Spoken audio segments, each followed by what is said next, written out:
வணக்கம் நண்பர்களே, இந்த வீடியோவின் முடிவில் பருப்பு வகைகள் பருப்பு தயாரிக்கும் வணிக தொழிற்சாலையை அமைக்க எந்த இயந்திரங்களை வாங்குவது மற்றும் மிக முக்கியமாக உங்கள் வணிகத்தை விரிவுபடுத்த விரும்பும் போது உங்கள் தொழிற்சாலையை எவ்வாறு மேம்படுத்துவது என்பது உங்களுக்கு தெரியும். பருப்பு வகைகள் வணிகத்தை அமைக்க விரும்பும் எவரும் கட்டாயம் பார்க்க வேண்டிய வீடியோ இது. பருப்பு வகைகள் பருப்பு தயாரிக்கும் வணிகத்தை தொடங்கும் போது ஒரு நாளைக்கு 15,000 கிலோ பருப்பு உற்பத்தி செய்யக்கூடிய ஒரு தொழிற்சாலையை வைத்திருப்பது சிறந்தது.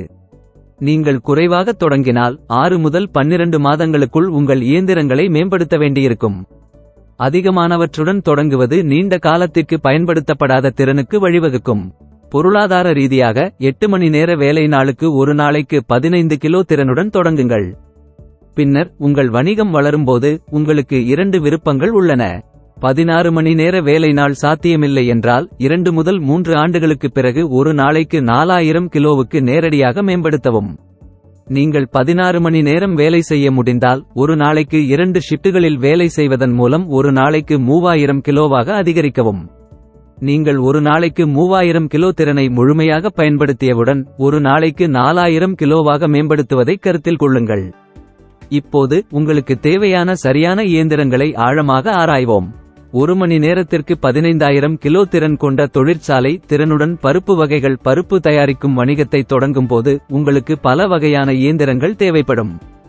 தால் பதப்படுத்துவதற்கு உங்களுக்கு பருப்பு வகைகளை சுத்தம் செய்யும் இயந்திரம் தேவைப்படும்.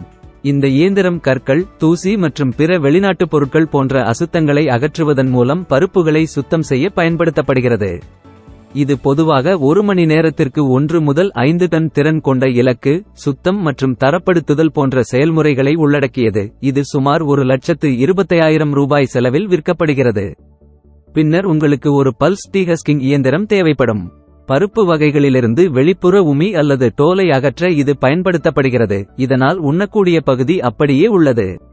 பருப்பு வகைகள், கொண்டைக்கடலை போன்ற பல்வேறு பருப்பு வகைகளை அவர்கள் கையாள முடியும். ஒரு மணி நேரத்திற்கு 50-3000 கிலோ திறன் கொண்டவை. இதற்கு சுமார் 1,65,000 ரூபாய் செலவாகும்.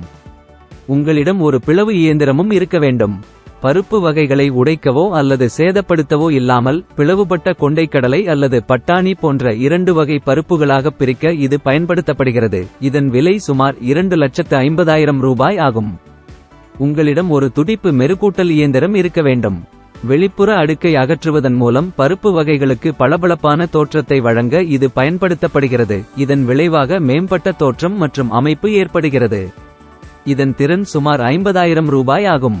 பின்னர் பருப்பு வகைகள் தரப்படுத்தல் இயந்திரம். தரப்படுத்தல் இயந்திரங்கள் அளவு, வடிவம் மற்றும் எடையின் அடிப்படையில் பருப்பு வகைகளை வரிசைப்படுத்தி இறுதி தயாரிப்பில் சீரான தன்மையை உறுதி செய்கின்றன. இந்த திறன் ஒரு மணி நேரத்திற்கு 2 டன் ஆகும். இது சுமார் 1,25,000 ரூபாய் செலவாகும். பருப்பு வகைகளை நிரப்புதல் மற்றும் சீல் செய்யும் செயல்முறையை தானியக்கமாக்க பருப்பு வகைகள் பேக்கேஜிங் பயன்படுத்தப்படுகிறது. சுமார் 1,10,000 ரூபாய் செலவாகும். பொருட்களின் எடை மற்றும் இறுதி தயாரிப்புக்கு ஒரு எடை இயந்திரமும் உங்களுக்கு தேவைப்படும். 50 கிலோ வரை எடையுள்ள ஒரு எடை இயந்திரத்தின் விலை சுமார் 5,000 முதல் 10,000 ரூபாய் வரை இருக்கும். இந்த இயந்திரங்கள் அனைத்து வகையான பருப்பு வகைகளையும் தயாரிக்க பயன்படுத்தப்படுகின்றன. உதாரணத்திற்கு கருப்பு கொண்டைக்கடலை, சிவப்பு கொண்டைக்கடலை, பச்சை கொண்டைக்கடலை, வங்காள கொண்டைக்கடலை பருப்பு வகைகள். வியாபர்கோ சேனலுக்கு குழு சேரவும். All the best.